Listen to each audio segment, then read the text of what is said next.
Today, events, both natural and man-made, come at us at an incredible pace that just doesn't stop.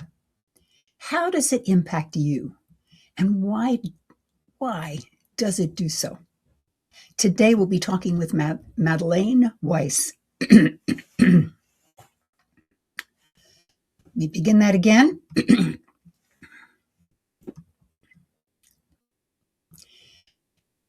Today, we'll be talking with Madeleine Weiss, who recently wrote 3 Powerful Reasons to Cry and Why We Won't.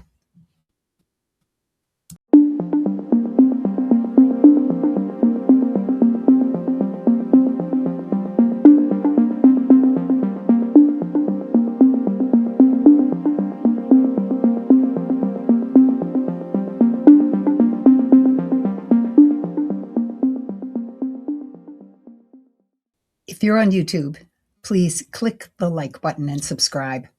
This helps me and it helps others who are looking for similar information. I want to thank you for joining me today. I'm Madeline Blair, and this is Unlocked, a show all about unlocking the resilient leader in you. Recently, I found myself overwhelmed as I read the morning newspaper. Now, as a host of this show, I want to be aware of current events so that I can develop a clearer picture of how the topics of the conversation fit into, what my audience, you, are likely to be thinking about. I consider this as part of my work. And so I read the morning newspaper. I was surprised when I found myself not just with tears in the corner of my eyes, but actually weeping. Thinking about natural disasters always moves me as I think about all the people, and particularly children, who have their lives disrupted. And a natural disaster is something that can't be controlled. But when I read about trauma and disasters that are man-made, I feel a deep sense of grief. And I don't feel I can do anything. In my frustration, I weep. So when I read a recent post from my guest on 3 Powerful Reasons to Cry and Why We Won't, I knew I had to invite her to talk to about this. So let me bring my guest on and find some answers.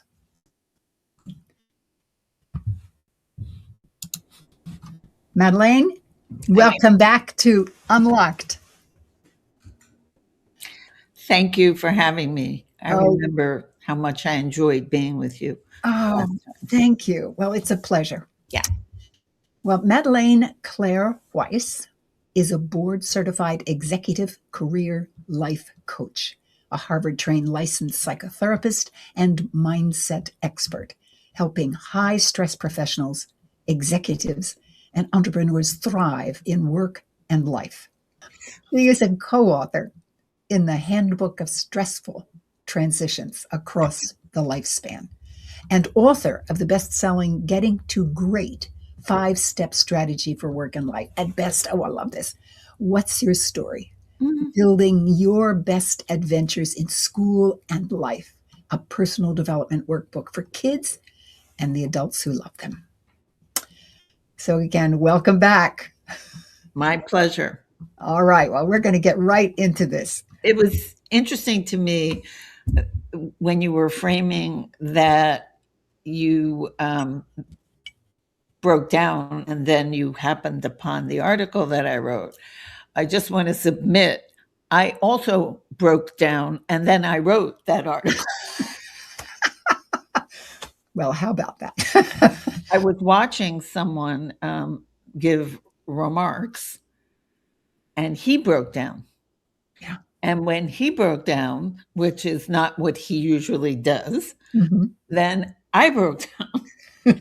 And I thought, I need to understand this all a little better. Yeah.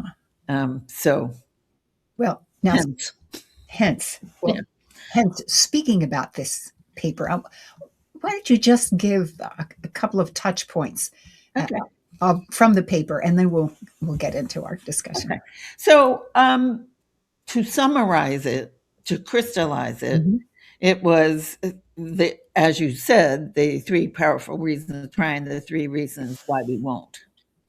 And I'm going to start with the won't. And then I'll just boom, boom, boom, go through Okay. the three and we can expand on that. So, one thing is obvious people have been told big girls or boys don't cry. Mm-hmm. So, it makes us feel perhaps weak or not behaving in ways that are expected of us. We're supposed to be stronger and better than that. Mm-hmm.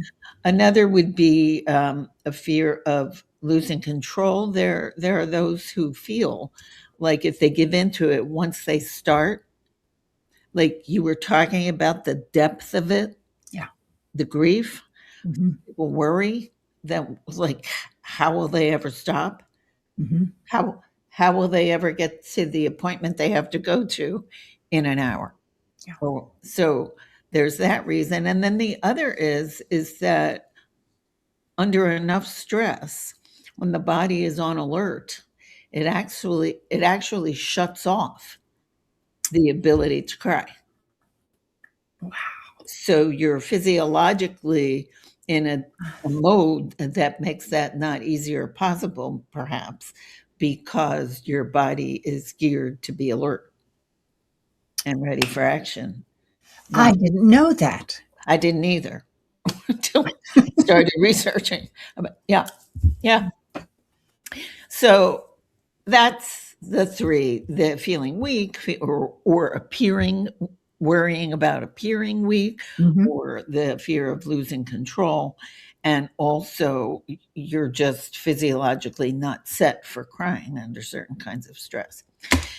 And the reasons that it's my mother used to call it a good cry. Mm-hmm. And a lot of people think there's nothing good about it. But what is good about it is that it stimulates the parasympathetic nervous system. So the vagal nerve, Mm-hmm. which you probably know, but for those who don't, runs like from the abdomen up through to the brain. So it's that whole upper part of the body. And it's actually, when that is stimulated, it takes you out of fight and flight where it would be shutting down the crying, but it's calming. And then also, hormones are released that are also like oxytocin, for example, the love Mm-hmm. hormone. So that also gets released. And then the other thing is that when you're processing the emotion through the act of crying, you're not storing it in the body. Yeah. Some may have heard of the book The Body Keeps the Score. Absolutely. Oh my God. I cried the whole way through that book. I don't know what was going on with it. It was so touching. Mm.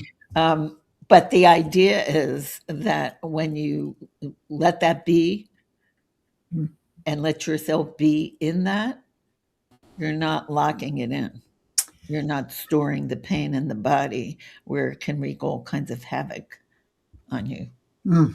emotionally and hormonally and physically and medically and all of that. So the three again are it's calming because of the parasympathetic stimulation, and it releases hormones, and also it processes the emotion rather than storing the pain. Fabulous. Thank you. You're welcome. Well, I wrote a blog on psychology today. It was called What Do You Do When the News Breaks Your Heart? Yeah. As I mentioned in the introduction today, I found that so many articles were stimulating tears, something that in the past happened only rarely. And when the news was particularly poignant, for example, I can remember still the the image from the newspaper of the fireman carrying the limp child out of the Oklahoma City explosion. Mm. You probably remember that too. I mean, it's almost 30 years since that happened, and I can't forget that image. It was so moving. But today, the news doesn't need even an image. I find the story so disturbing, I almost cannot not weep. So, would you talk a bit about the stress and the effect of current events on our thinking and emotions? Yeah. So I'm going to start with the Buddha, who said we have two arrows. The first arrow is the stuff that happens, all those events that are happening. The second arrow is what our mind makes of them. The first arrow, he would say, is the pain. The second arrow is the suffering. Ooh. And the pain comes and goes. The suffering can lock in and be there forever in excruciating ways. And, Robert Sapolsky wrote Why Zebras Don't Get Ulcers, and we do. And I always like to say, when it's lunchtime, the zebra gets what it needs and eats lunch, and that's the end of that. When it's lunchtime for us, it can be something more like, well, I had that really big dinner last night and there are leftovers in the refrigerator. And even though I don't feel like eating the leftovers, I'd rather really go get something else. But then I'll feel guilty if I don't eat them. After all, that's why I brought them home. And that felt a little awkward in the first place.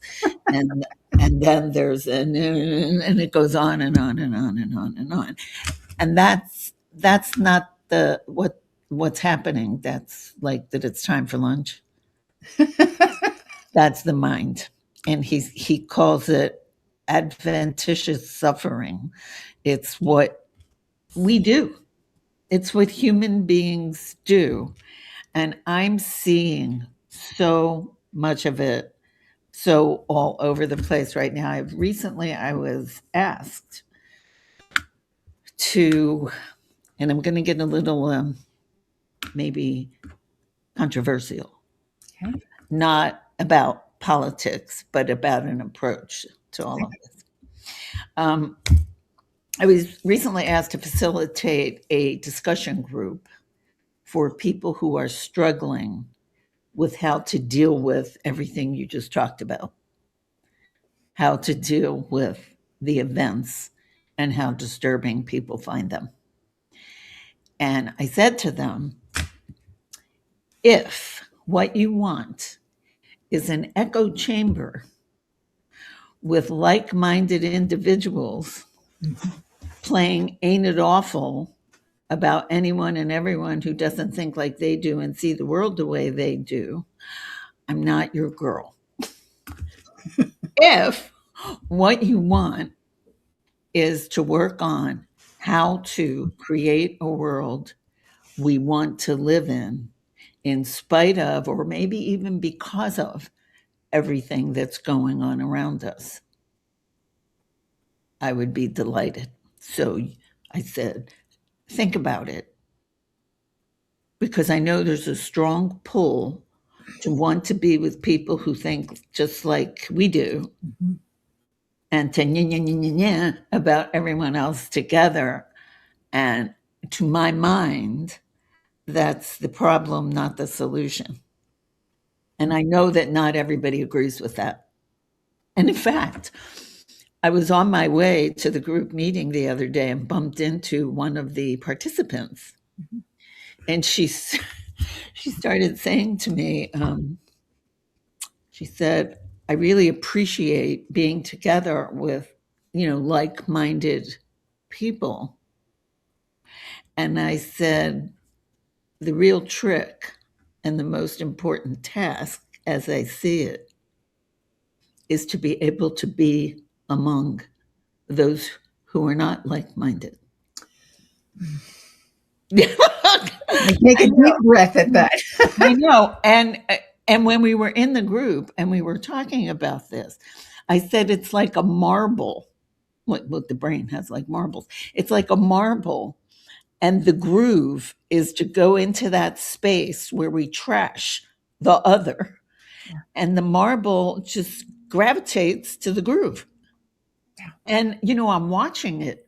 I'm watching how much people want to do that, and I'm interfering with it as best I can because I believe the brain is like a garden and it can grow new neural connections, Yeah. new ways of being, Mhm. but you have to actually stretch to do that and Yeah. do that And and do that's such work. yes, yes. Now, as you talked about the marble and the groove, Edward de Bono, oh gosh, I can't even remember when he wrote this, but he talks about creativity. Okay. And he refers to the brain as it starts out as a flat place of sand, and the water comes through and it makes a little bit of a curvature, and the next drop comes through and it gets a little deeper. And his idea on creativity was, you've got to get out of the stream. You have to force yourself, and it's work. So it's this, Well, so the brain is very economical. yeah, It doesn't like to waste any energy. And going into the stream or the groove is much less expensive it's efficient. energy.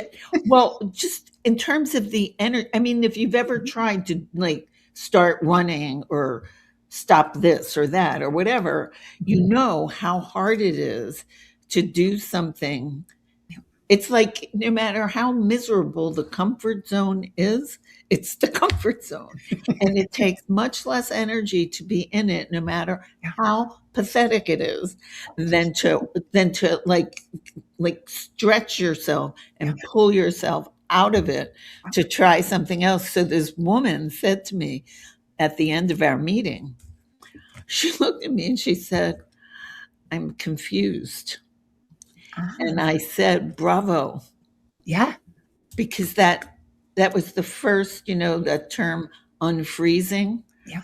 Like that's the first thing that you have to do is kind of mess things up a little bit, Hmm. like a creative destruction of the narrative that she was locked into. Hmm. That her feeling that if she's not furious and almost like hostile toward people who don't see the world like she does, that she's not doing her part.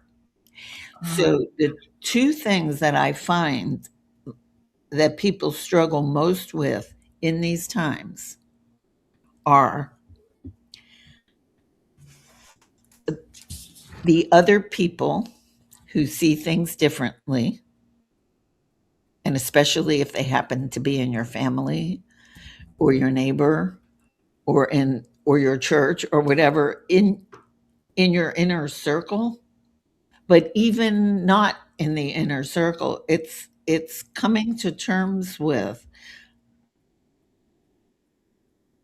not everybody who sees things differently is as wrong and bad as and evil as people make them out to be. And that's a defense strategy that is very primitive, really, yeah. because back in the day, many, many, many, many years ago, someone who was different could be a real threat. Yeah. And so that stranger anxiety that we see in children Yeah. is hardwired in there. So people who are different from us feel very threatening in a way that we don't even understand. We don't even know. So the one thing is the relationships. And I'll just say the other thing and then I'll pause. And the other thing is this feeling of, and you said that this was the thing that actually made you weep, is the helplessness, the, Yes. the feeling that like I have to do something. Yeah. And So I always tell them there's this wonderful saying from one of the ancients, and it's this: do not be stricken by the world's grief. We are not obligated to complete it, to complete the work, meaning we're not obligated to fix everything. Neither are we free to abandon it. So there's a sweet spot for each of us. The whole thing is not on any one of us, even though that might be what you're feeling like. How can I enjoy whatever activity it is I'm about to enjoy with all this suffering? People really feel that. That it's almost hard to even enjoy anything when we need that now more than ever. Yeah. So I'll pause there. Well, my next intended question was to ask you about that issue of control. And I think you've addressed that, because when I get so frustrated that I weep, it's often because I feel so helpless and no way that I can affect a change. So but it's not always about control, is it? Or a loss of control? I think I wrote a paper a really long time ago, a very, very long time ago, and it was on competition and cooperation. And my thesis was that cooperation was so vital to our evolution as a species that it appeared to have a separate motivational system of its own, meaning that it needed its own satisfaction just as much as our competitive spirit. Also, if we didn't have that, we wouldn't be here to be talking about it either. So I think people are really earnest that like our hearts are aching and people are really earnest that they want to do good. And the question is scope. So like I like to say the Goldilocks principle: not too much, not too little, but just right. And when this woman said that she couldn't like do nothing, and I said, not too little, not too much, but just that sweet spot where you are not obligated to complete the work, nor are you free to abandon it. And we all have a part to play. And the ancients also say this: we have to play our part well.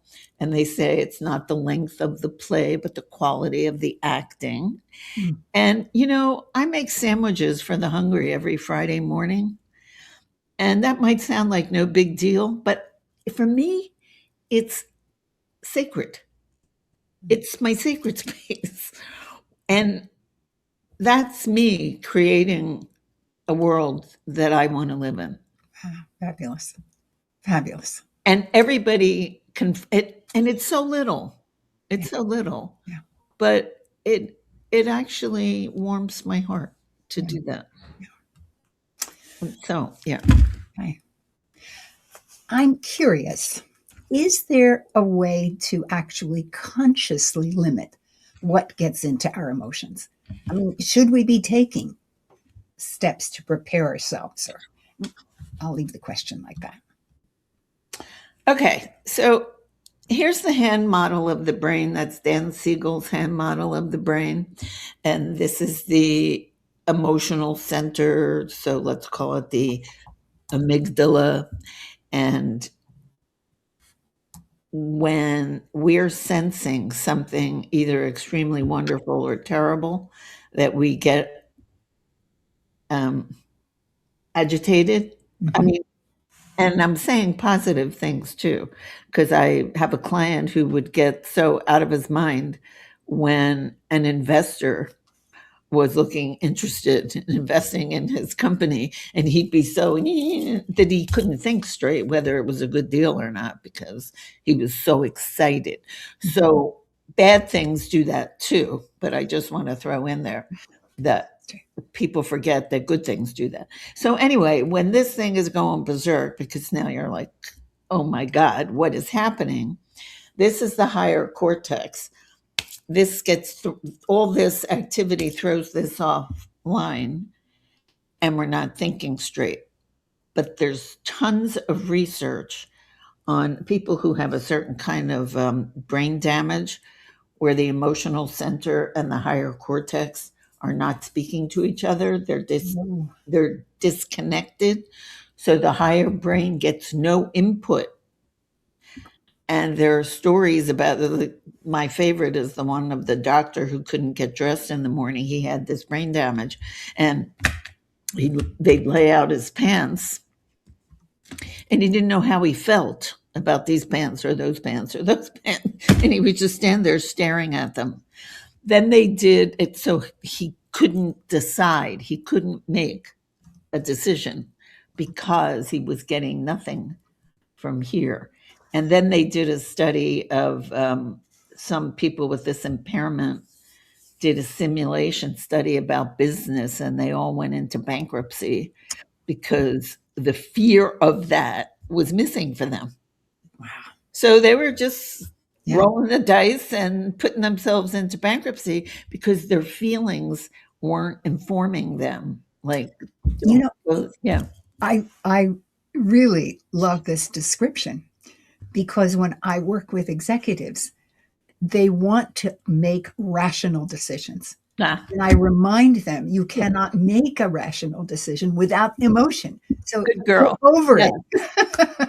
I can't tell you how many people have said outright to me something like, oh, I'm so surprised. I thought you were supposed to park your emotions at the door and think logically. Yeah. And because you're absolutely right. They don't realize they're impairing their logical thinking. And there's tons of data on it, how much they need that. So Robert Wright in The Moral Animal, which is the first evolutionary psychology book I ever read, so I cut my teeth on that, and he talks about knobs and tunings. And what he says is that we all have the same knobs, like the capacity for cooperation, like the capacity for love, the capacity for competition. Those are knobs, and we all have them. And then by nature and nurture, we have different settings. Yeah. So if you can think of it that way, you can imagine that if you get your hands on the knob, you can turn it up or down. So that's how we regulate. And I know you know that I have this favorite thing, this 30-second mindset reset. Yes. And there's a tab on my website at madelineweiss.com where you can download this 30-second mindset reset that integrates, it puts it all back together again, because again, it stimulates that parasympathetic nerve and everything becomes whole. And then this can say to this, the lower brain can say to the higher brain, there's something going on here. And the higher brain will say, thank you for sharing. I got it from here. I love that. Thank you for sharing.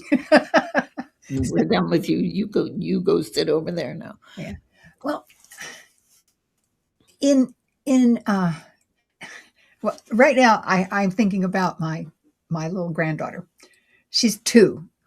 And you suddenly see this beautiful, beautiful being that's got lots of knobs, but no tuning.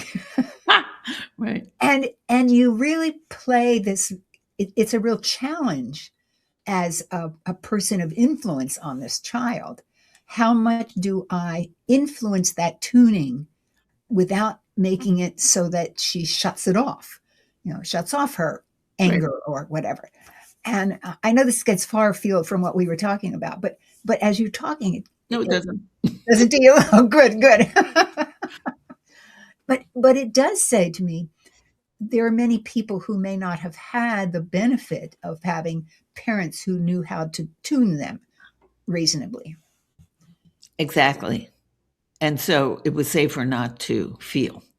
Yes, exactly. To not to feel, because it distances you. Well, at least that's my feeling.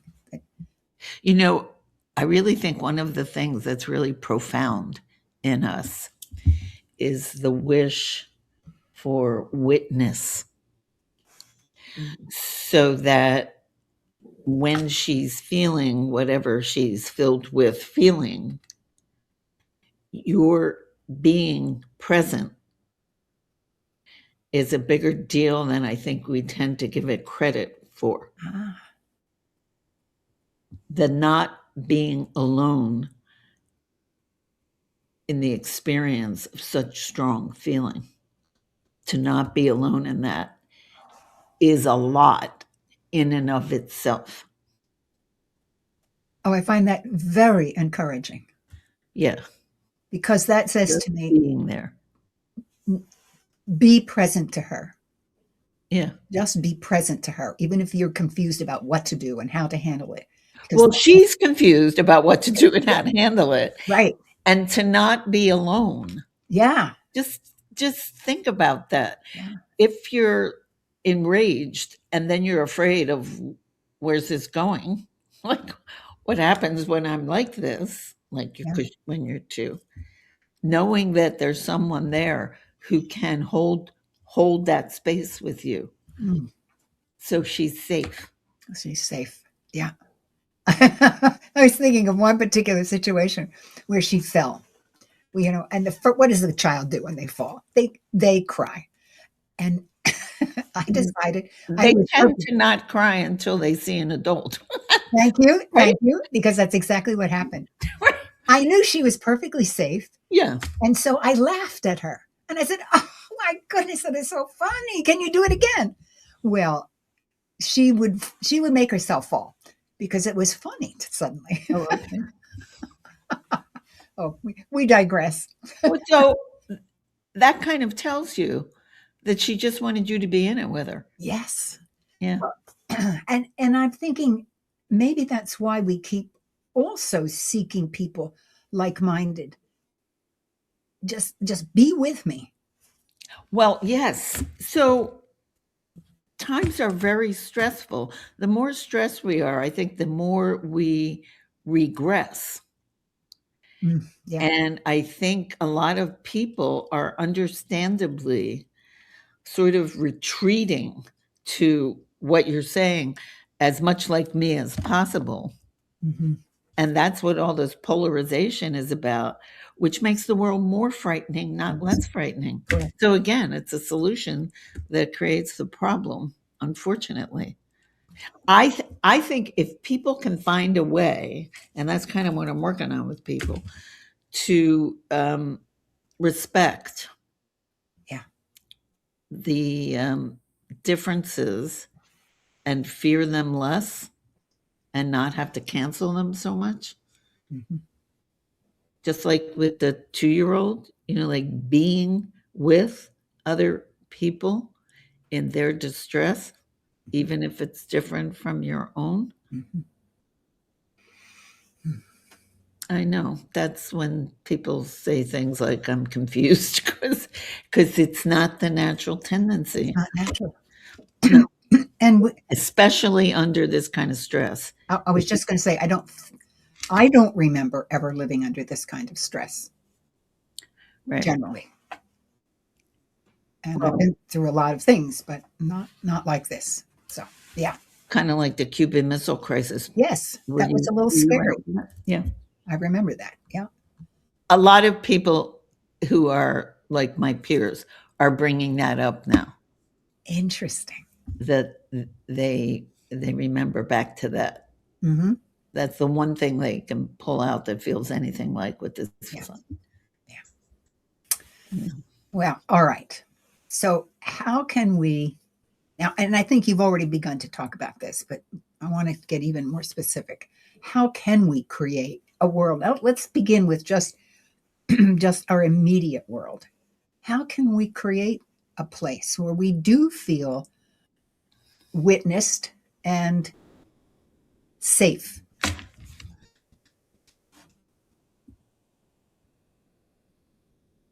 By giving it. By giving in. Oh, No, my. I didn't say giving in. Oh, I said, that was such a great thing that just happened there. Because what I'm saying is by giving it. And to a lot of people, it will feel like giving in. People are clinging to I'm right, you're wrong, I'm good, you're bad. And if they bridge that to reach out to the rest of humanity, they're going to feel like they're giving in. Many people will, maybe not everyone. But on the front end of it, it's going to feel like giving in. but what is it that they are giving? What's the it? Who is the it? Grace, care, attention, everything you're given to that 2-year-old. Hmm. Hmm. I know it's unnatural, right?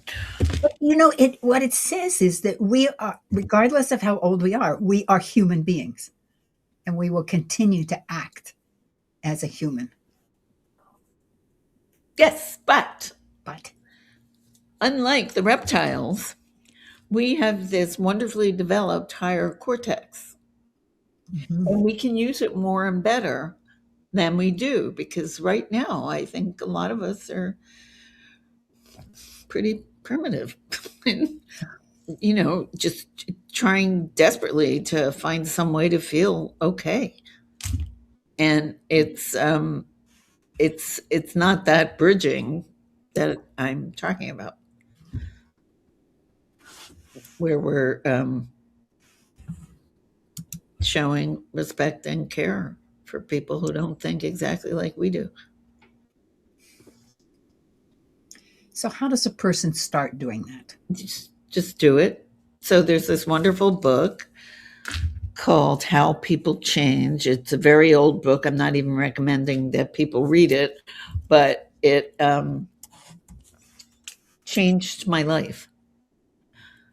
And it was by a psychiatrist, Alan Wheelis, and I was trained as a very classically trained psychotherapist. And so it was all insight oriented and sitting there forever contemplating your navel and your family relations as far back as you can. And he said, how people change, they just do. And it's kind of like, do you remember Salvador Minuchin, the very famous family therapist, said he would say to, like, he'd have a family in his office and he'd say, uh, take your shoes off and put them on the other feet or something. I think he coined the word to unfreeze, just to unfreeze things, just do something different. Not so big that it freaks you out, and not so little that it amounts to nothing, because the brain likes to know what's like something's happening is very motivating because the brain likes novelties. So if you do something a little different, your brain's going to register that and say, we did that. Yeah. We could do more of that. So just do something. What this is calling to my mind is my work in resilience. In that, what I try to do is to help people prepare themselves for the moment that something unexpected happens. Good, bad, it's unexpected. Now, how do you prepare yourself? And one of the things is to get to know yourself, because when things change, you want to fall back on the fact that, hey, I am a person, I am this person, and this event doesn't have to change me. It goes back to some of the early things that you said. So that gives you a strength. And the other is to just keep, I call it be curious. Very good. Yes. Just be curious. And that, for me, feels like a real strategy around by giving it. Just be curious. I mean, the grace is you may feel uncomfortable giving somebody grace or care or attention, but you can be curious about it. I like this connection here. I wonder how much, when people try that for the first time, how they feel about their loyalty to their group of all those like-minded people. Mm. I think that's something to consider. Mm-hmm. That's a pull. It's a pull, yeah. It's almost like a cult-like thing. And a lot of just regular people walking around are actually dealing with that without realizing it. I hadn't even thought about that aspect. I'm saying, I think a lot of people you would never think could get involved like that don't realize that it's almost like a cult to feel that if you open your heart to someone who thinks very differently about this whole thing than you do, you're like a traitor. I don't mean you. No, I know. But I'm thinking about the people, as they say, on the far ends, on both sides. That would certainly be a motivating factor to stay rigid. That aspect of loyalty. Wow, that's powerful. All of the stuff that I'm mentioning is human nature. It's the stuff that's wired in us. And we don't have our hands on the knobs, so we're not regulating it very well. Mm. And I know people with really good hearts are behaving rather cruelly to other people and telling themselves that they're the good ones, that they're good and Mm-hmm. they're right, Mm-hmm. and the other people are wrong and bad, and they're treating them terribly. And it's not a world that is good for us all. You mentioned earlier, was it a 3-minute or 3-second mindset change? 30-second mindset 30 sec. Thank you. I knew the 3 was in there somewhere. Could you talk about that? Sure. Do you want to do it? Oh, let's, by all means. Okay. So we're going to sit up nice and straight with our feet flat on the ground, top of the head, parallel with the sky. A very good, strong posture. And it's 3 deep, luxurious breaths. And what's different about it that stimulates the polyvagal nerve is that instead of filling our lungs like a balloon, we're going to fill the belly instead. And that's also not necessarily natural once we're adults. Singers do that, but so practice that once before we start, just to see what it feels like to fill the belly instead of the lungs. So, like, your shoulders shouldn't even move.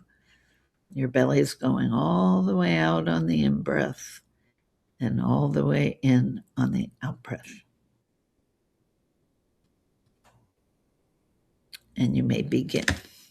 3 beautiful breaths. Belly out on the in breath, belly in on the out breath.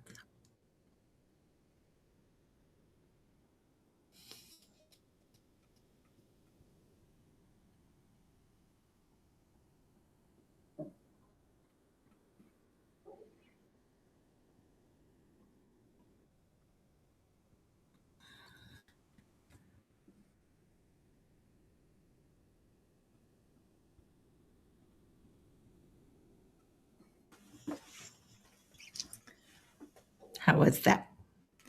Oh, it's lovely, actually. And it's so easy. I was thinking it's a nice way to top off a good cry. Yeah. And if you know you're going to do that, it gives some kind of reassurance that this is not going to go on forever.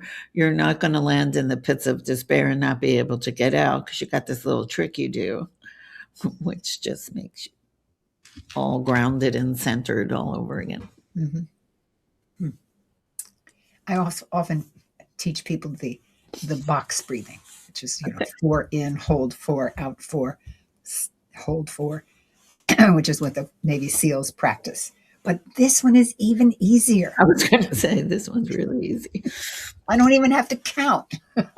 Well, 3. Well, yeah. No, it is easy. Yeah. Oh, great. Yeah.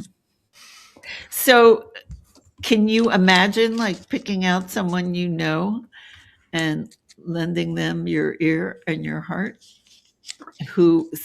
someone who doesn't see the world exactly as you do? Absolutely, I can. And they're in the family. They're all over the place. That's right. And it's been very hard I'm sure. because she has chosen to state, we will not talk about this subject. She has chosen that. That's right. We won't talk about it. So that I can't even be curious with her. And I feel bad about that because I don't understand her. Maybe you need to start with someone else. I think I will. Because that one is not, and I don't want to disturb the family over there. Well, we have to be very careful that we are giving good company to the other person, that we're not trying to change their mind. Right. We're not trying to tell them why they should see anything other than exactly how they see it. I think for the world the way it is right now, we just need to hold their hand. Just need to hold their hand. Okay. Not try to change their mind. I can do that. Because you don't want to change your mind. I sure would like to understand, though. But then I'm a curious person. I want to understand. But it's all right. I have to wait. You can tell people that you would love to learn. Yeah. Mm-hmm. And if they're ever in the mood. Mm-hmm. But you'll have to be really careful. Yeah. Because human nature is going to want you to say, yeah, but what about, and then you're off and running. So just to remember, the idea is to bring each other human warmth and comfort. Yeah. Not to change their minds. Excellent. Well, that's a lovely summary of what we've been talking about. But is there anything further that you would want to put on? And by the way, I think you should talk a little bit about what you offer on your website. I think you have a lot of free goodies there. So on the websites, there are these blogs, and there is something about crying that I want to say. In the blog post that I have about crying, it shows a guy with his head in his hands like this and he's crying like that. And when I was researching the science of crying, I found that putting your head in your hands actually facilitates the onset of crying if you're having trouble. And I notice I do that. The minute I start in, I'm doing that, and it creates a sense of safety. So there's something physiologically facilitating about putting your head in your hands. And before I knew that, I picked out this picture of this guy with his head in his hands. And then I read that and I thought, by golly, there it is. So on my website, there are hundreds of blog posts on just the everyday things that we all do.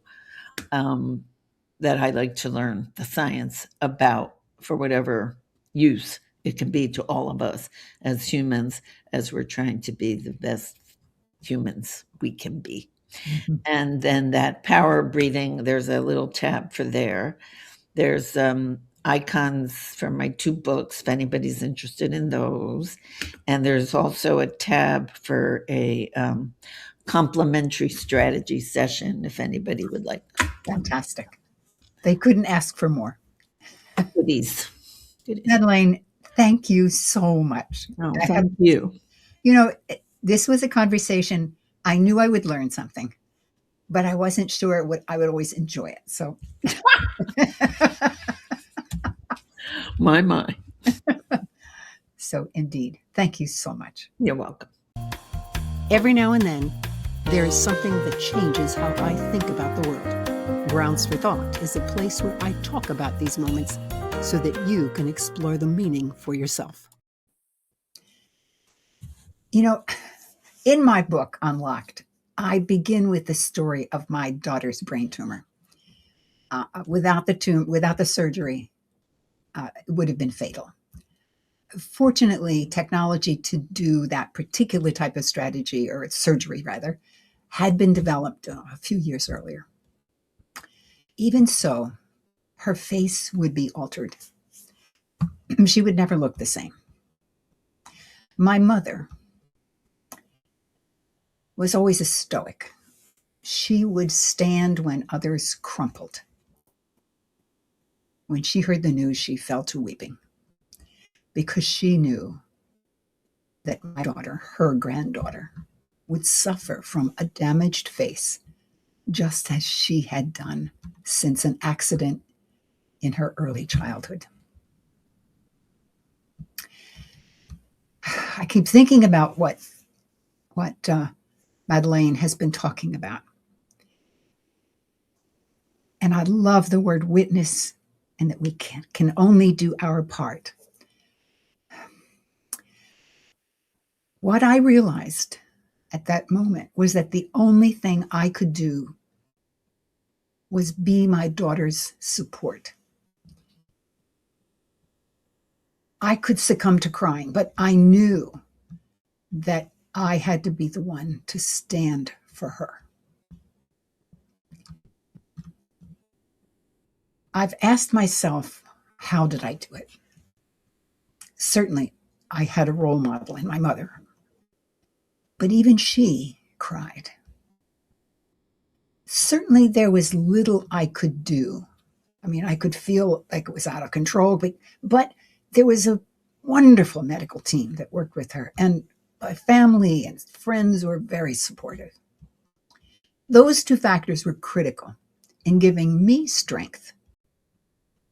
But in the end, I just knew it was my job to stand for my daughter so that when she felt weak, she could know that she could borrow strength from me.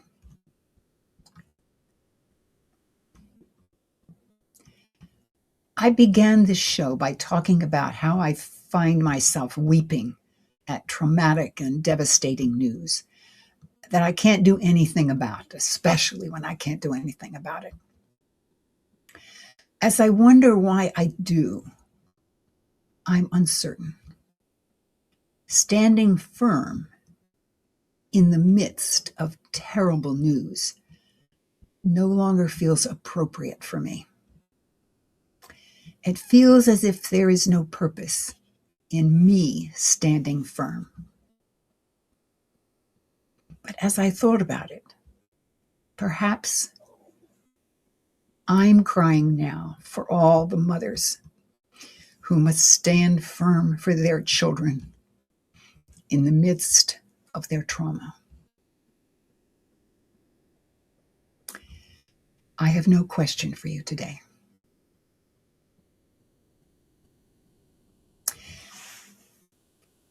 But I do want to thank you for joining me today. This conversation has been a different one. And it was offered so that we would see new ways of looking at something that we have to live with every day. I hope now you can see the world a little differently and have some new strategies, even if they're uncomfortable. You didn't work all these years just to worry about money later. At some point, the goal shifts from building wealth to living with financial confidence. That's where Viridian Capital Partners comes in. They work with successful individuals and families who want clarity, confidence, and a plan that actually fits their lives. As fiduciary advisors, Viridian puts your interests first, offering thoughtful guidance around investing, retirement, and estate planning, so you can stop guessing and feel secure about what's next. If you built substantial savings and want thoughtful guidance about what comes next, Viridian offers private consultations with experienced advisors who start with understanding you. Visit vcpwealth.com or call 301-228-9300.